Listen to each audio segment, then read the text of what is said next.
Hello everyone. आज हमारा हिंदी का प्रैक्टिस सेट नंबर 2 है। आइए चलते हैं अपने पहले क्वेश्चन पे। पहला क्वेश्चन कह रहा है कि इनमें से कौन सी बोली राजस्थान की बोली नहीं है। ध्यान दीजिएगा, क्वेश्चन में कह रहा है कि नहीं है। मारवाड़ी, मालवी, मेवाती या बुंदेली। तो देखिए, मारवाड़ी भी है, ठीक है, मालवी भी है और मेवाती भी है, लेकिन बुंदेली नहीं है। ठीक है, बुंदेली नहीं है। तो मारवाड़ी, मालवी, मेवाती आपकी राजस्थानी बोली है, लेकिन बुंदेली नहीं है। जो बुंदेली है ना, ये आपकी पश्चिमी हिंदी के अंतर्गत आती है। किसके अंतर्गत? पश्चिमी हिंदी के अंतर्गत आती है। अच्छा, अगर पूछ दे आपसे कि जो राजस्थानी भाषा है ये किस अपभ्रंश के अंतर्गत आती है, तो जो राजस्थानी भाषा है ना, ये सौर सैनी अपभ्रंश के अंतर्गत आती है। इसको 4 भागों में बांटा गया है। देखिए, पूर्वी राजस्थानी जयपुरी है, उत्तरी राजस्थानी मेवाती है, पश्चिमी राजस्थानी मारवाड़ी है और दक्षिणी राजस्थानी मालवी है। ठीक है, आगे चलते क्वेश्चन नंबर 2। कह रहा है प्रेमचंद्र के अपूर्ण उपन्यास का नाम बताइए। ध्यान दीजिएगा, कह रहा है कि अपूर्ण उपन्यास का नाम बताइए। ऑप्शन में दिया है रंगभूमि, सेवा सदन, गबन और मंगलसूत्र। तो ऑप्शन नंबर डी बिल्कुल सही जवाब होगा, मंगलसूत्र। ठीक है, अगर वहीं हम बात करें कि प्रेमचंद्र के अन्य प्रमुख उपन्यास कौन कौन से हैं, तो देखिए, एक है गोदान, कर्मभूमि, कायाकल्प, निर्मला, प्रतिज्ञा, रंगभूमि और सेवा सदन। कौन कौन से हैं? गोदान, कर्मभूमि, कायाकल्प, निर्मला, प्रतिज्ञा, रंगभूमि और सेवा सदन। ये किसके हैं? तो प्रेमचंद्र के अन्य उपन्यास हैं। ठीक है, आगे चलते हैं। क्वेश्चन नंबर 3 कह रहा है सर्वनाम का भेद इनमें से कौन सा नहीं है। ध्यान दीजिएगा, क्वेश्चन में कह रहा है नहीं है। ऑप्शन में दिया है गुणवाचक, प्रश्नवाचक, संबंधवाचक या निजवाचक। तो सबसे पहले हम बात करते हैं कि सर्वनाम होता क्या है। देखिए, कल के प्रैक्टिस सेट में हमने बताया था कि सर्वनाम शब्द की परिभाषा क्या होती है और इसके कितने प्रकार होते हैं। देखिए, सर्वनाम शब्द होते क्या हैं, तो जो शब्द संज्ञा के स्थान पर प्रयोग किए जाते हैं ना, उसे सर्वनाम कहते हैं। ठीक है, और इनकी संख्या 6 होती है। कितनी होती है? 6 होती है। कौन कौन से होते हैं? तो एक होता है पुरुषवाचक सर्वनाम, निजवाचक सर्वनाम, प्रश्नवाचक सर्वनाम, निश्चयवाचक सर्वनाम, अनिश्चयवाचक सर्वनाम और एक होता है आपका संबंधवाचक सर्वनाम। ठीक है, कौन कौन से होते हैं? पुरुषवाचक, निजवाचक, प्रश्नवाचक, निश्चयवाचक, अनिश्चयवाचक और संबंधवाचक। और इसमें आपका दिया है गुणवाचक। ठीक है, यानी कि प्रश्नवाचक भी होता है, ठीक है, और संबंधवाचक भी होता है, निजवाचक भी होता है, लेकिन गुणवाचक नहीं होता। जो ये गुणवाचक है ना, ये विशेषण का प्रकार है। ठीक है, यानी ऑप्शन नंबर ए बिल्कुल सही जवाब होगा। आगे चलते क्वेश्चन नंबर 4। कह रहा निम्नलिखित में से कौन सा तत्सम शब्द है। आपसे पूछा तत्सम शब्द है।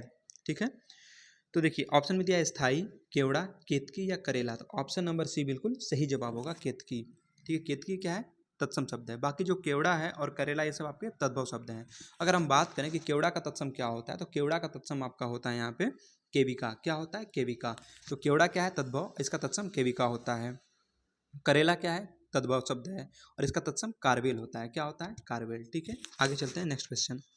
क्वेश्चन नंबर 5 में कह रहा है कि रानी केतकी की कहानी, ठीक है, किसकी प्रसिद्ध कहानी है। ऑप्शन में दिया है इंसाअल्लाह खां, लल्लू लाल, माधव सप्रे या फिर सदा सुखलाल।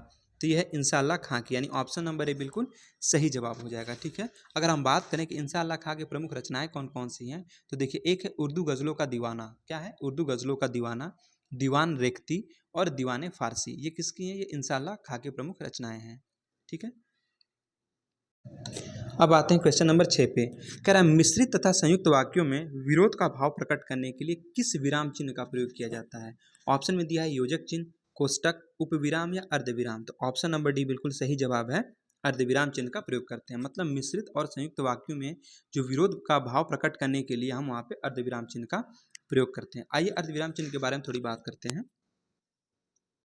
देखिए, अल्प विराम से अधिक और पूर्ण विराम से कम ठहराव के लिए हम इसका प्रयोग करते हैं। पूछ देगा कि अर्धविराम का प्रयोग कहाँ होता है, तो अल्प विराम से अधिक और पूर्ण विराम से कम ठहराव के लिए अर्धविराम चिन्ह का प्रयोग करते हैं। क्वेश्चन नंबर 7 कह रहा है कि किस पत्रिका का संपादन भारतेंदु ने नहीं किया। ध्यान दीजिएगा, कह रहा है नहीं किया। बालबोधिनी, कवि वचन सुधा या हरिश्चंद्र मैगनीज। ठीक है, और ऑप्शन डी में दिया है भारतेंदु। ऑप्शन डी बिल्कुल सही जवाब है, भारतेंदु। ठीक है, चलिए आगे चलते क्वेश्चन नंबर 8। कह निम्नलिखित में से कौन सा शब्द सदैव एक वचन में प्रयुक्त होता है। सदैव एक वचन पूछा आपसे। सहायता, पुस्तक, लड़का या पौधा। ठीक है, तो 8वें का ऑप्शन नंबर ए बिल्कुल सही जवाब है, सहायता। ठीक है, चलिए आगे चलते क्वेश्चन नंबर 9। कह रहा घास फूस में कौन सा समास है। अव्ययी भाव समास है, द्वंद्व समास है, द्विगु समास है या बहुब्रीहि समास है।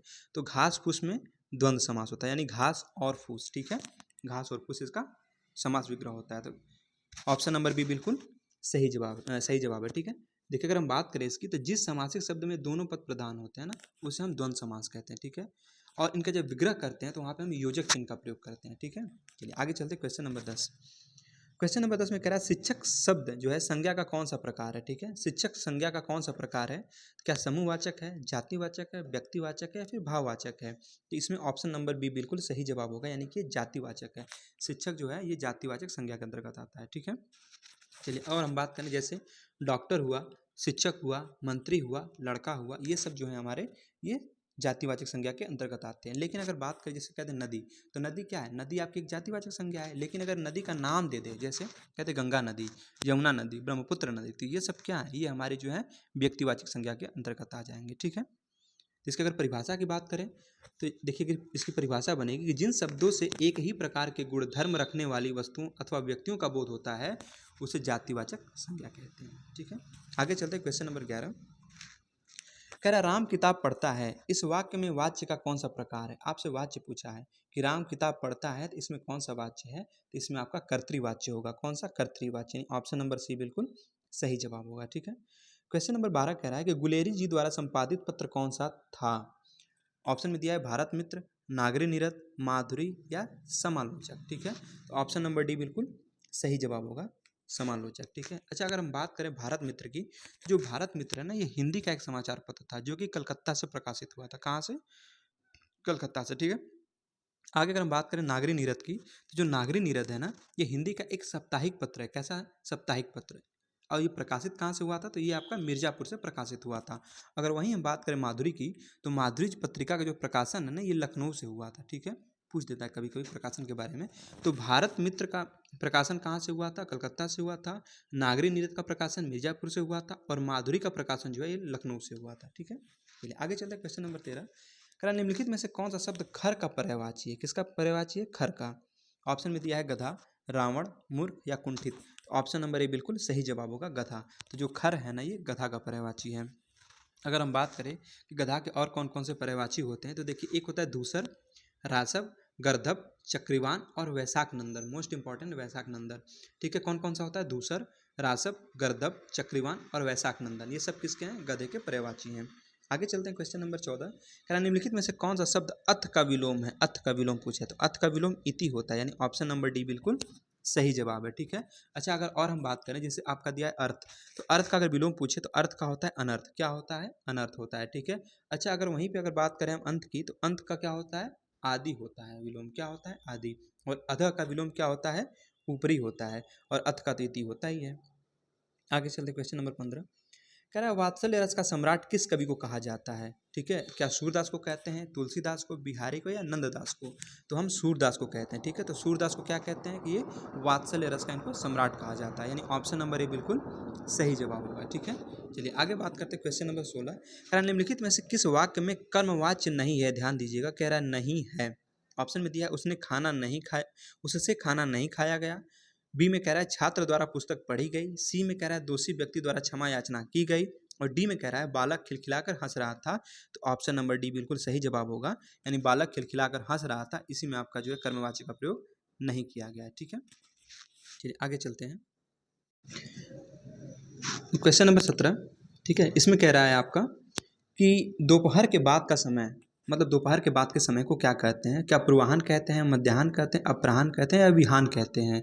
तो इसको हम अपराह्न कहते हैं। क्या कहते हैं? अपराह्न, यानी ऑप्शन नंबर सी बिल्कुल सही जवाब होगा। तो दोपहर के बाद के समय को अपराह्न कहा जाता है। क्वेश्चन नंबर 18 कह रहा कबीर की उलटबाजियों में कौन सा रस प्रमुख है? कबीर की उलटबाजियों में कौन सा रस प्रमुख है? ऑप्शन में दिया विभत्स रस, अद्भुत रस, करुण रस या फिर शांत रस। इसमें होगा आपका अद्भुत रस। क्या होगा? अद्भुत, यानी ऑप्शन नंबर बी बिल्कुल सही जवाब होगा। ठीक है, यानी अद्भुत रस को आश्चर्य की अनुभूति के लिए जाना जाता है। ठीक है, और इसका स्थायी भाव क्या होता है? विस्मय। क्योंकि देखिए स्थायी भाव बहुत ज़्यादा एग्जाम में पूछता है, तो अद्भुत रस का स्थायी भाव क्या होता है? विस्मय होता है। आगे चलते हैं नेक्स्ट क्वेश्चन, क्वेश्चन नंबर 19। कह रहा कमल मोती पानी में उत्पन्न होने वाला, ये शब्द के अनेकार्थी शब्द हैं। ठीक है, यानी कमल मोती पानी में उत्पन्न होने वाला, ये किस शब्द के अनेकार्थी शब्द हैं? क्या इंद्रधनुष के हैं, जलद के हैं, जलज के हैं या फिर पयोधर के हैं? ठीक है, तो किसके हैं? जलज के हैं, यानी ऑप्शन नंबर सी बिल्कुल सही जवाब होगा। ठीक है, अगर हम बात करें कि जलज के अन्य अनेकार्थी शब्द कौन कौन से होते हैं, तो देखिए एक होता है शंख, मछली, चंद्रमा, जोंक और सेवार। कौन कौन से? शंख, मछली, चंद्रमा, जोंक और सेवार, ये आपके जलज के अनेकार्थी शब्द हैं। क्वेश्चन नंबर 20 कह रहा है हिंदी साहित्य का आदिकाल के लेखक कौन है। ठीक है, हिंदी साहित्य का आदिकाल के लेखक कौन है। ऑप्शन में दिया है नंद दुलारे वाजपेयी, हजारी प्रसाद द्विवेदी, रामचंद्र शुक्ल या रामस्वरूप चतुर्वेदी। ठीक है, तो इसमें आपका जो ऑप्शन नंबर बी बिल्कुल सही जवाब होगा, यानी हजारी प्रसाद द्विवेदी जी हैं। ठीक है, अच्छा अगर हम बात करें कि हजारी प्रसाद द्विवेदी की अन्य महत्वपूर्ण रचनाएं कौन कौन सी हैं, तो देखिए एक है अशोक के फूल, विचार और वितर्क, कल्पता, कुटज। ठीक है, ये किसकी हैं, ये आपके हजारी प्रसाद द्विवेदी की अन्य महत्वपूर्ण रचनाएं हैं। आगे चलते क्वेश्चन नंबर 21 कह रहा है वे आम के पेड़ हैं, वे आम के पेड़ हैं। अब वे के नीचे क्या है, अंडरलाइन किया है। इस वाक्य में अधोरेखित शब्द के सर्वनाम का प्रकार बताइए, मतलब इसमें कौन सा सर्वनाम है। ठीक है, वे आम के पेड़ हैं, इसमें कौन सा सर्वनाम का प्रकार है, तो ये निश्चयवाचक सर्वनाम है। कौन सा, निश्चयवाचक है, क्योंकि देखिए निश्चितता का बोध हो रहा है ना कि वे आम के पेड़ हैं, एक निश्चित यहाँ पे निश्चितता का बोध हो रहा है, इसलिए यहाँ पे निश्चयवाचक सर्वनाम होगा। ठीक है, यानी अगर बात करें निश्चयवाचक सर्वनाम किसे कहते हैं, तो जिस सर्वनाम से किसी वस्तु का निश्चित बोध होता है उसे निश्चयवाचक सर्वनाम कहते हैं। और यहाँ पे कह रहा है कि वे आम के पेड़ हैं, तो सीधी सी बात है यहाँ पे एक निश्चितता का बोध हो रहा है, इसलिए यहाँ पे निश्चयवाचक सर्वनाम होगा। क्वेश्चन नंबर 22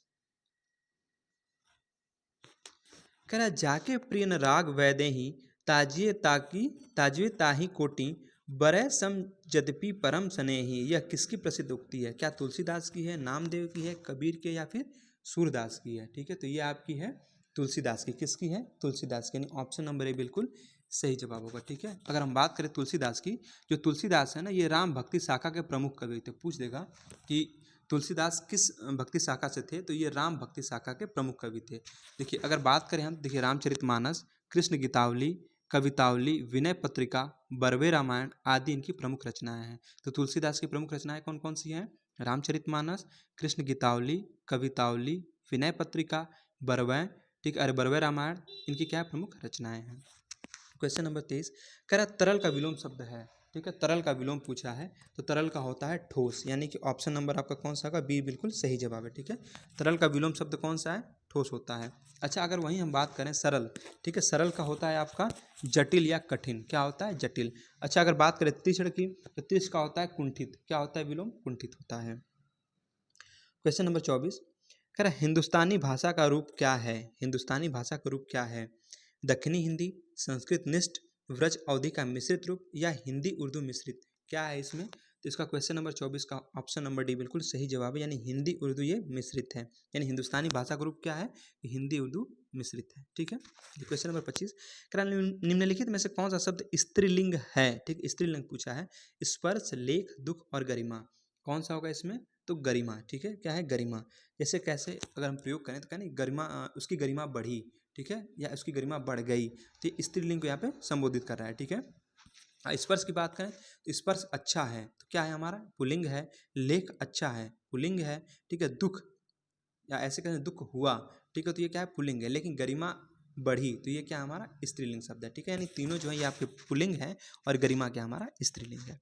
क्वेश्चन नंबर 26 कह रहा निम्नलिखित में से कौन सा शब्द तद्भव नहीं है। ठीक है, तद्भव नहीं तो मतलब तत्सम होगा वो। ठीक है, कसौटी, काट, कार्य या फिर कहानी। ठीक है, ऑप्शन नंबर सी बिल्कुल सही जवाब होगा, यानी कि कार्य। कार्य क्या हमारा है, तद्भव नहीं है, ये तत्सम शब्द है। ठीक है, अच्छा अगर हम बात करें आपकी जैसे काज, ठीक है, कार्य का क्या होता है, काज होता है। ठीक है, अगर वही हम बात करें तद्भव में आपका दिया है यहाँ पे काठ, तो काठ क्या है, एक तद्भव शब्द है। ठीक है, और सॉरी तत्सम शब्द, काठ आपका तद्भव है, इसका तत्सम काष्ठ होता है। ठीक है, काठ क्या है, काठ आपका तद्भव है, इसका जो तत्सम होता है वो काष्ठ होता है। और कहानी क्या है आपका, कहानी जो है एक तद्भव शब्द है और इसका तत्सम होता है वो कथानिका होता है। क्या होता है, कथानिका होता है। क्वेश्चन नंबर 27 कह रहा है किस शब्द में उपसर्ग नहीं है। अब उपसर्ग क्या होते हैं, तो अभी कल के क्लास में मैंने बताया था कि उपसर्ग एक शब्दांश होते हैं। ठीक है, जो कि शब्द के आगे जुड़ते हैं, और प्रत्यय क्या होते हैं, ये भी एक शब्दांश होते हैं जो कि शब्द के पीछे जुड़ते हैं। ठीक है, तो देखिए विरासत, व्यापार, विचक, विकल्प, कहा है कि उपसर्ग नहीं है।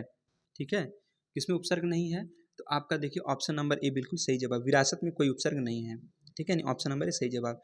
व्यापार में भी है, विकल्प में भी है और विचक में भी है। ठीक है, लेकिन विरासत में नहीं है, ऑप्शन नंबर ए बिल्कुल सही जवाब होगा। चलिए आगे चलते, क्वेश्चन नंबर 28 कह रहा है केदारनाथ अग्रवाल को किस कृति पर साहित्य अकादमी पुरस्कार प्राप्त हुआ था। अपूर्वा, फूल नहीं रंग बोलते हैं, फिर गुल मेहंदी, नींद के बादल। ठीक है, इसमें ऑप्शन नंबर ए बिल्कुल सही जवाब होगा, अपूर्वा, यानी कि ऑप्शन नंबर ए।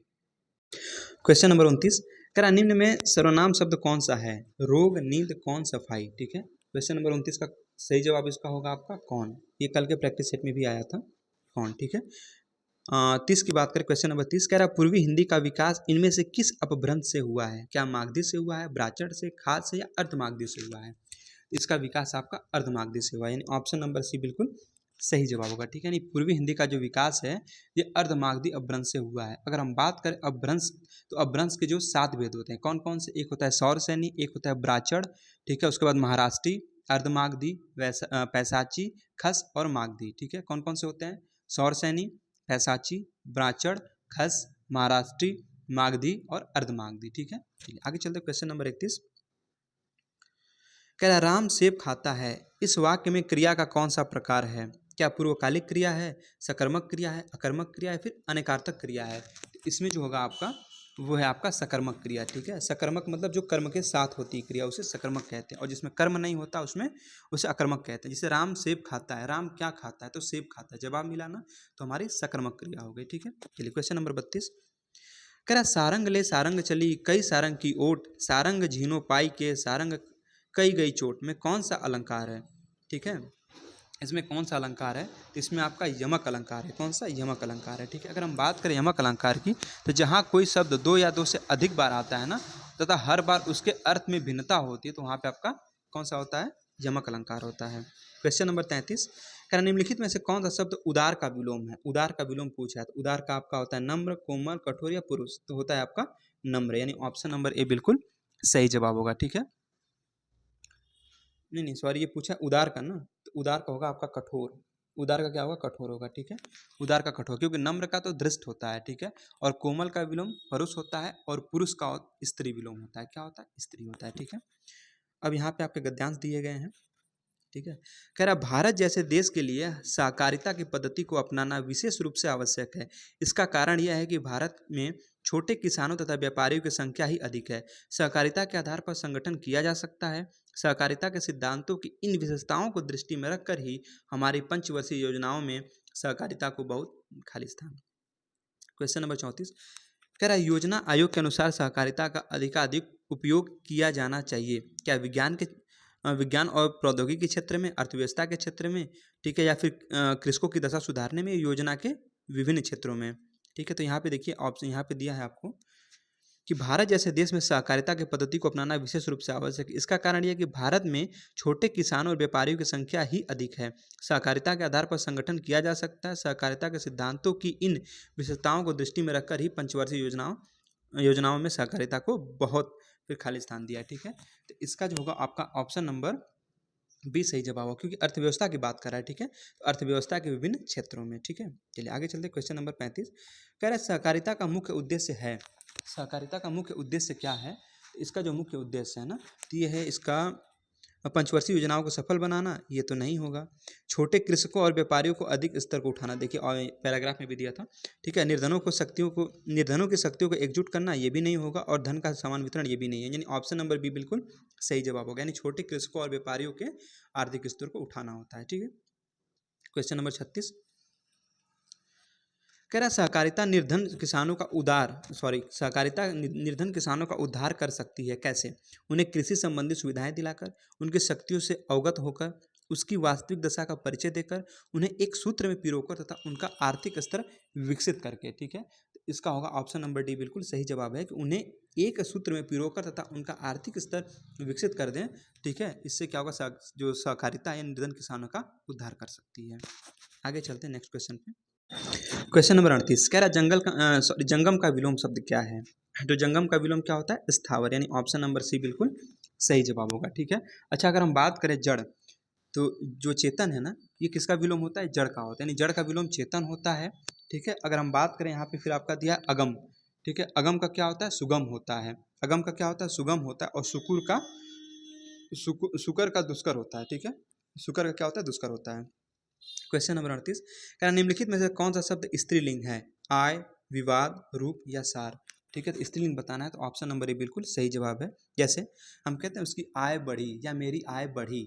ठीक है, तो क्या स्त्रीलिंग शब्द है। ठीक है, चलिए आगे चलते क्वेश्चन नंबर 39, कह रहा कि क्वेश्चन नंबर 39 में कह रहा है, आप मियाँजी मांगते द्वार खड़े दरवेश, इस लोकोक्ति का सही अर्थ है। आप मियाँजी मांगते द्वार खड़े दरवेश, इस लोकोक्ति का सही अर्थ क्या है? ऑप्शन में दिया है, हाँ ऑप्शन में दिया है कि मांगने में शर्म न करना, किसी निर्धन के घर भिखारियों की भीड़ होना, या सेख मारना, या भीख मांगकर भी दान देने वाला। तो इसका सही अर्थ क्या होगा? ठीक है, तो इसका सही अर्थ होगा आपका ऑप्शन नंबर बी, यानी किसी निर्धन के घर भिखारियों की भीड़ होना। ठीक है, चलिए लास्ट क्वेश्चन, क्वेश्चन नंबर 40 कह रहा, अवधि शिला का उस पर था, अवधि शिला का उस पर था गुरु, अवधि शिला का उस पर था गुरु, तिल तिल काट रही थी दृग जलधार। कौन सा छंद है? इसमें छंद पूछा है। अवधि शिला का उस पर था अवधि शिला का उस पर था गुरु, तिल तिल काट रही थी दृग जलधार। कौन सा छंद है इसमें? इसमें आपका बरवय है। कौन सा?